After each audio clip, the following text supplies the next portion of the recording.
Thank you everyone for coming today. I'm Emily Abdow, author of The Boxer Rebellion, Bluejackets and Marines in China, one of Naval History and Heritage Command's most recent monographs. And if you'd like to read it, the free digital version can be found on our website, history.navy.mil, along with all of NHHC's recent publications.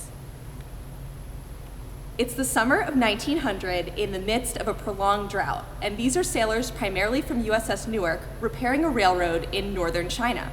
They are miles from their ship, and only one among them has previous experience working on a railroad.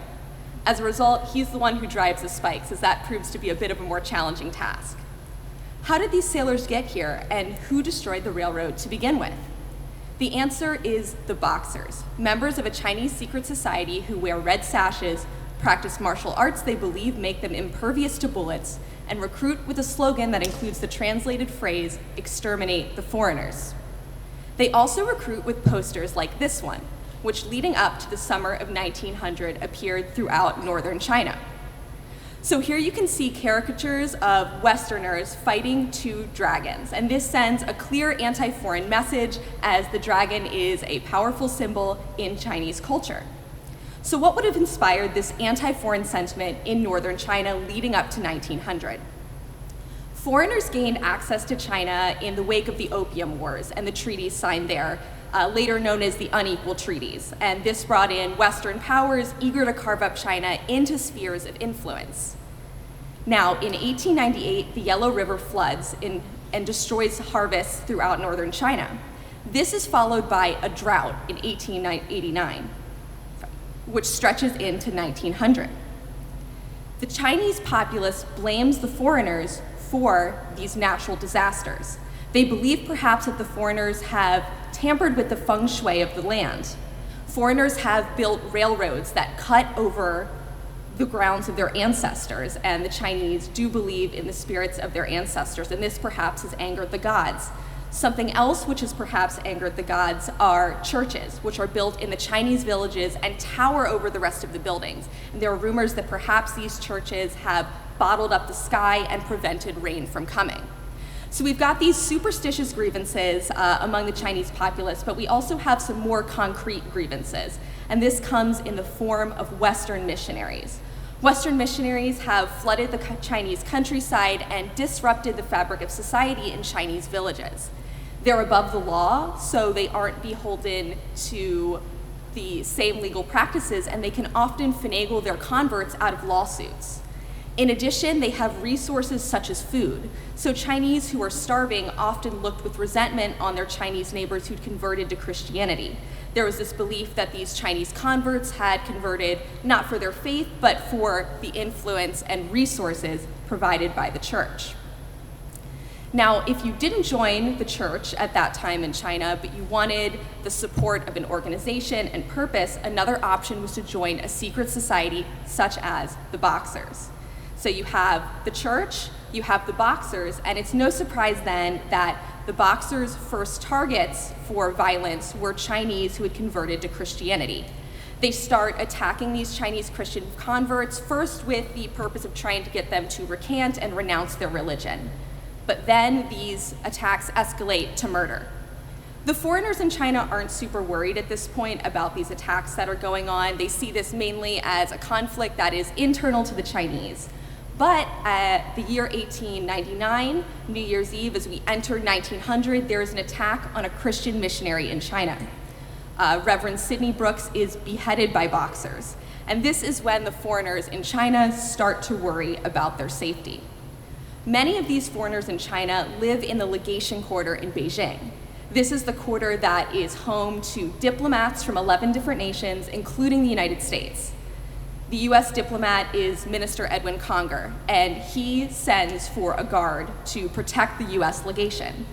The US Navy has recently won a victory in the Spanish-American War, so they now have a naval base in Cavite, Philippines, so the Navy is the first to respond to this request.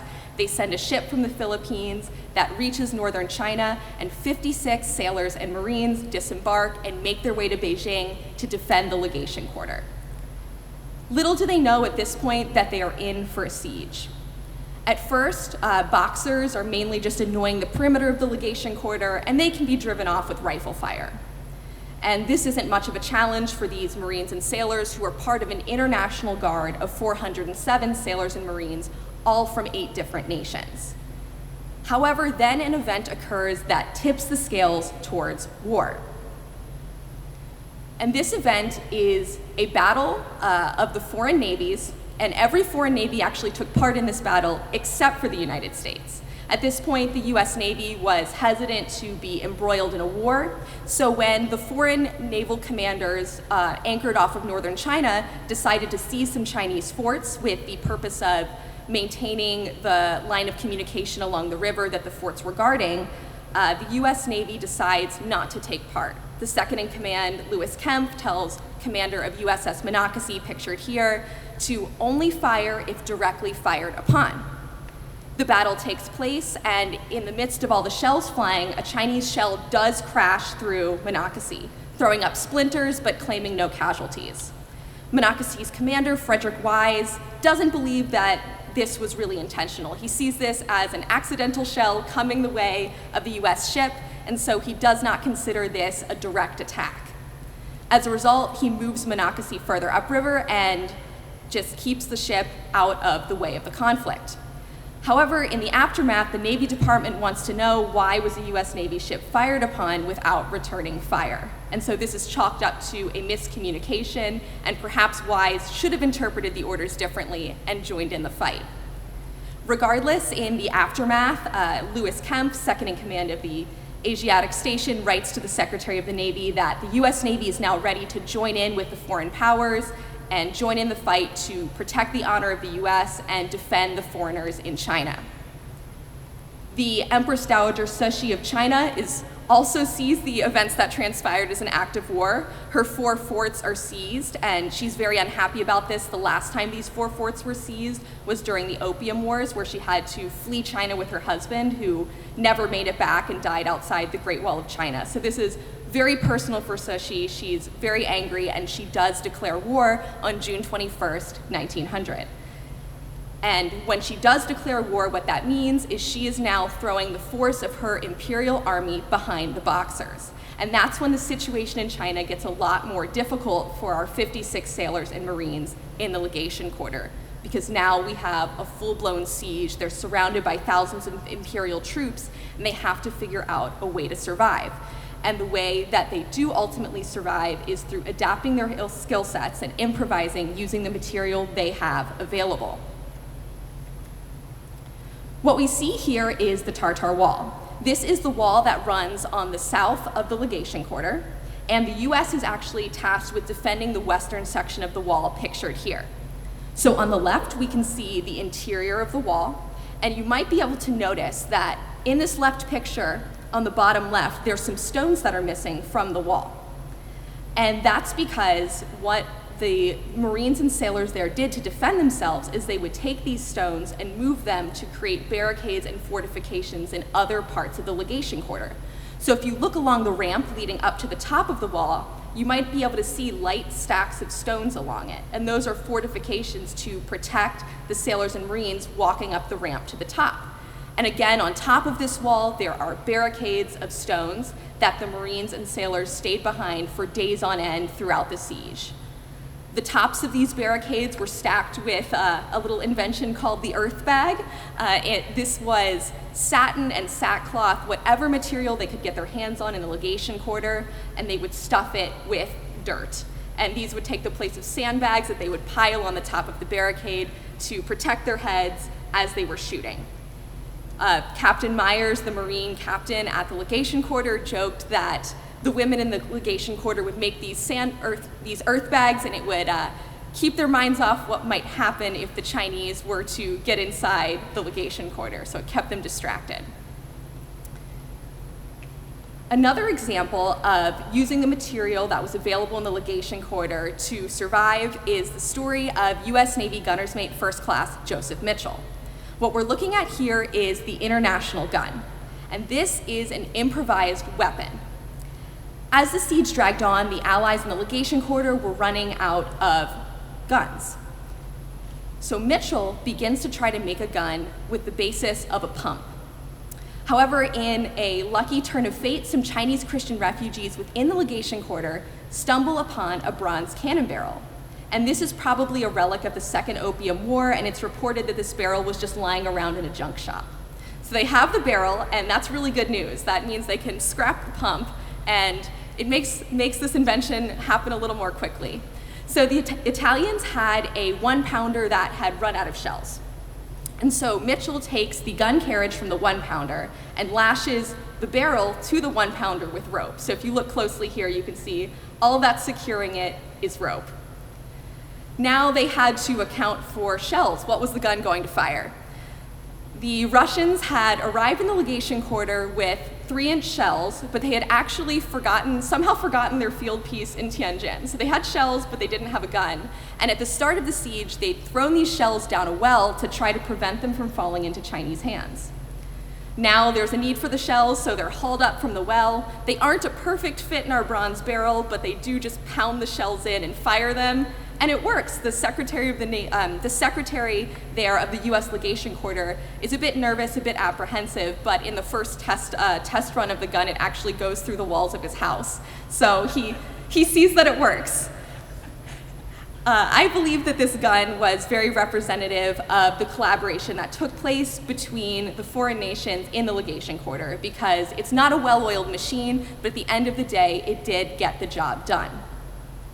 In the same way, the foreigners within the legation quarter did not speak the same languages as each other, and in many cases were just communicating via hand signals or very limited English, but at the end of the day, they did survive.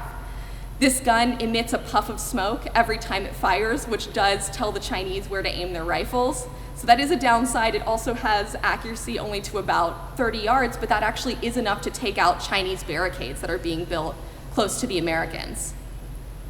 Joseph Mitchell moved this gun around the legation quarter, and this was an attempt to try to convince the Chinese that the Allies had more artillery than they actually did. Today, this gun is in storage at the US Naval Academy. After the siege, the barrel did lie around on its own. Other nations claimed their parts, and a US Army captain actually stumbled upon it first and ended up shipping it to West Point. When the Navy caught wind of this, they weren't thrilled about it, so a series of rather angry letters were exchanged, and then there was a resolution. The gun was shipped from West Point to Annapolis, where it remains to this day. So we've seen what's going on inside the legation quarter. Outside the legation quarter, the Allied nations are trying to figure out how they're going to relieve their besieged compatriots. What we're looking at here is the Seymour Expedition. These are sailors piling into a train for the first expedition to try to relieve the legation quarter. This is an expedition of about 2,000 men from 8 foreign nations, including 112 Americans.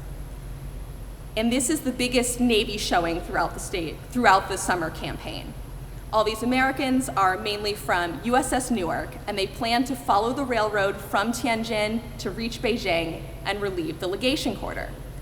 However, as you saw from that picture I showed you at the start, there are some hitches in this plan, namely that the Boxers have destroyed the railroad. And this slows down the Seymour Expedition and sets it up for attacks along the railroad by Boxers. So here we have a map of northern China, and I'm just going to show you the journey that they took.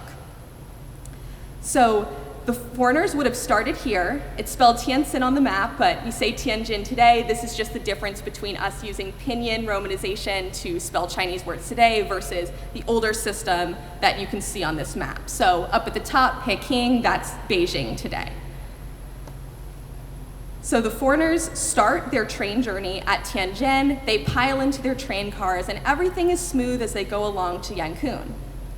They continue on, however, when they reach Lofa Station, that's when they start to run into needing to make some repairs.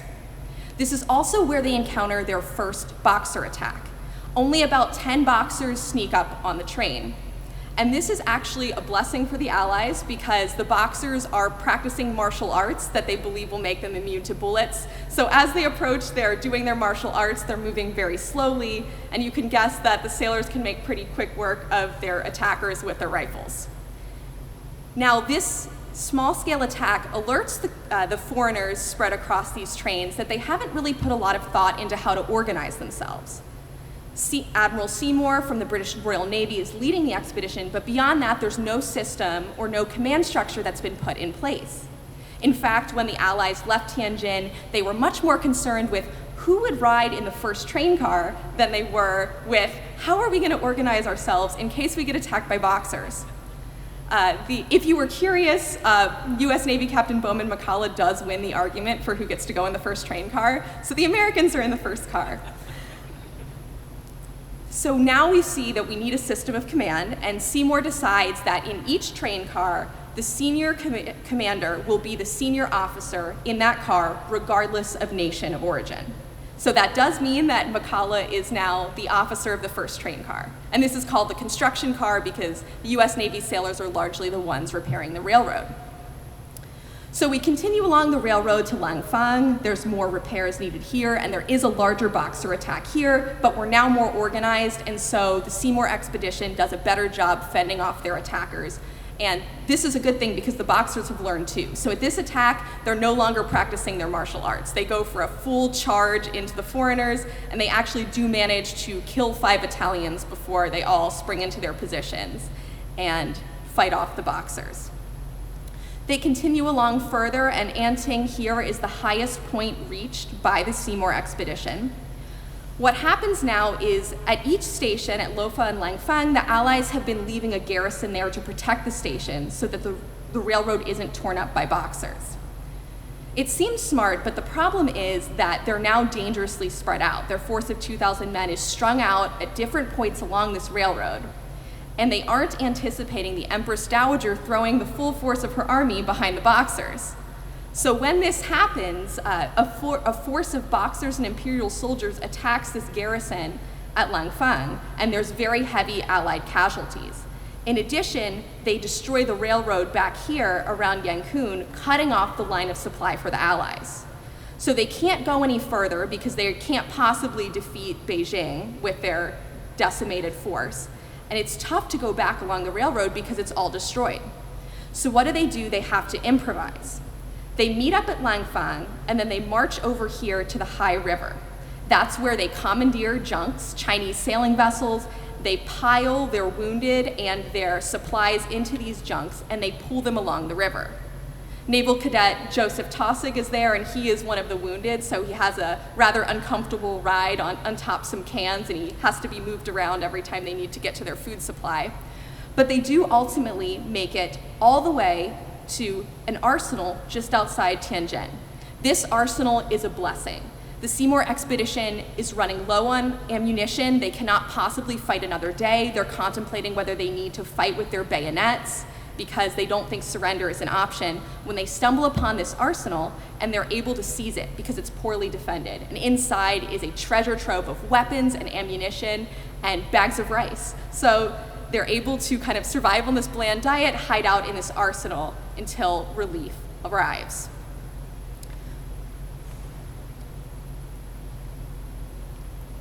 What we're looking at here are junks sailing along the Hai River. These are junks that are part of the second attempt to relieve the legation quarter. So the Seymour Expedition has failed, but this expedition has learned from the mistakes of the Seymour Expedition. So rather than taking the railroad, which can be easily destroyed, we are now taking the Hai River, and instead of a force of 2,000 men, there are 20,000 men. These allies are still hampered by poor coordination and some internal rivalries, and of course the intense summer heat. But despite these obstacles, they are able to relieve Beijing. They scale the walls of Beijing and also fight their way to the ornate doors of the Forbidden City. Now, the US force here is mainly the US Army. At this point, the Army has arrived on the scene, and US General Adna Chaffee is leading the US forces, and with him, he has 2 battalions of Marines. So that's why one of the most famous pieces of artwork from the Boxer Rebellion is this painting of US Army troops scaling the Tartar Wall to relieve the legation quarter. And this is a famous moment where a musician, Calvin P. Titus, says, "I'll try, sir," when they say who wants to climb the wall, and he's the first one to go up. And this, you can find this at the Army Center for Military History. Now, why is it that there aren't any equivalently heroic paintings of the Navy action during the Boxer Rebellion? This was definitely something I was asking myself as I was searching for a cover image for my monograph, which proved to be a bit of a challenge, and I did end up going with a lithograph by a Japanese artist, which included an American flag. So where was the Navy? In the later stages of the Boxer Rebellion, the Navy was playing a critical role, but this was less exciting because it was mainly a logistical support role. What I'm showing you here is an image of USS Monocacy in full dress in the High River. So Monocacy, if you'll remember, is the ship I showed you earlier that didn't take part in that naval battle to seize the Dagu forts. Commander Frederick Wise leads Monocacy, and after the forts are seized, he's placed in charge of Tanggu Railroad Station, near where all the ships are anchored. And he leads what is one of the most successful examples of international collaboration that occurred that summer. He's supported by a liaison officer from each of the foreign nations present, and they inform him of needs and supplies. He also has his water tenders and his machinist mates from USS Monocacy, and they adapt their skill sets to resuscitate the engines of locomotives and get them on the tracks so that they can make their way to Tianjin. And these locomotives carry supplies that are essential for victory in the interior of China. So something that's on the train is the naval battery of the HMS Terrible, and at the Battle of Tianjin, that battery is responsible for exploding a Chinese arsenal and creating an explosion that can be heard for half a mile away. Also on the train are tin cans and utensils, and really any object that could hold water was filled with drinkable water because there was a lack of drinkable water as the Boxers had destroyed many of the wells in the interior of China. So this is a critical role that is essential for the ultimate victory, just one that perhaps has not been immortalized in paintings in the same way as the army scaling the wall.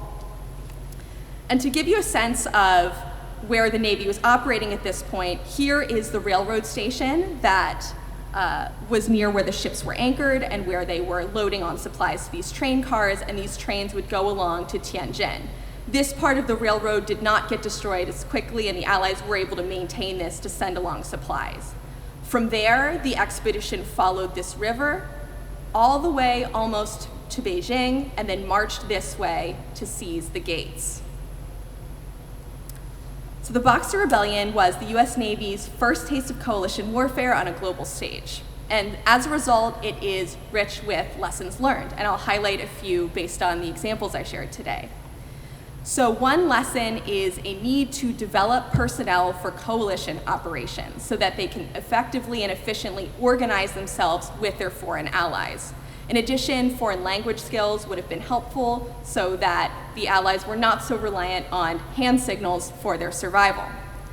Secondly, there was a need to combat prejudice with intelligence to give officers an accurate picture of their opponent. It's very clear during the Boxer Rebellion that the US Navy officers have underestimated who they're up against, and that's, I think, especially clear with the Seymour Expedition's failure.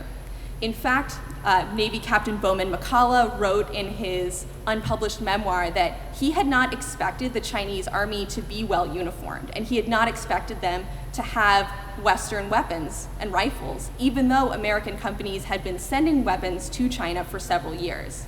So that shows a clear gap in intelligence among US Navy officers leading this expedition. And it was a stroke of luck that they even stumbled upon this arsenal just outside of Tianjin. But it would have been great if they'd known about that arsenal to begin with, given that there were foreigners living near Tianjin for years.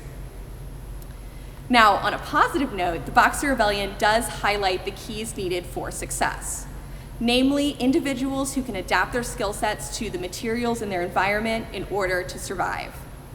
Ultimately, these Navy sailors, separated from their ships by miles of arid land, did adapt to their environment and use the materials there to make innovations such as their barricades and the international gun, and even the junks that allowed them to retreat along the high river. And this is proof that the Navy's greatest asset was not its ships, but its sailors. Thank you.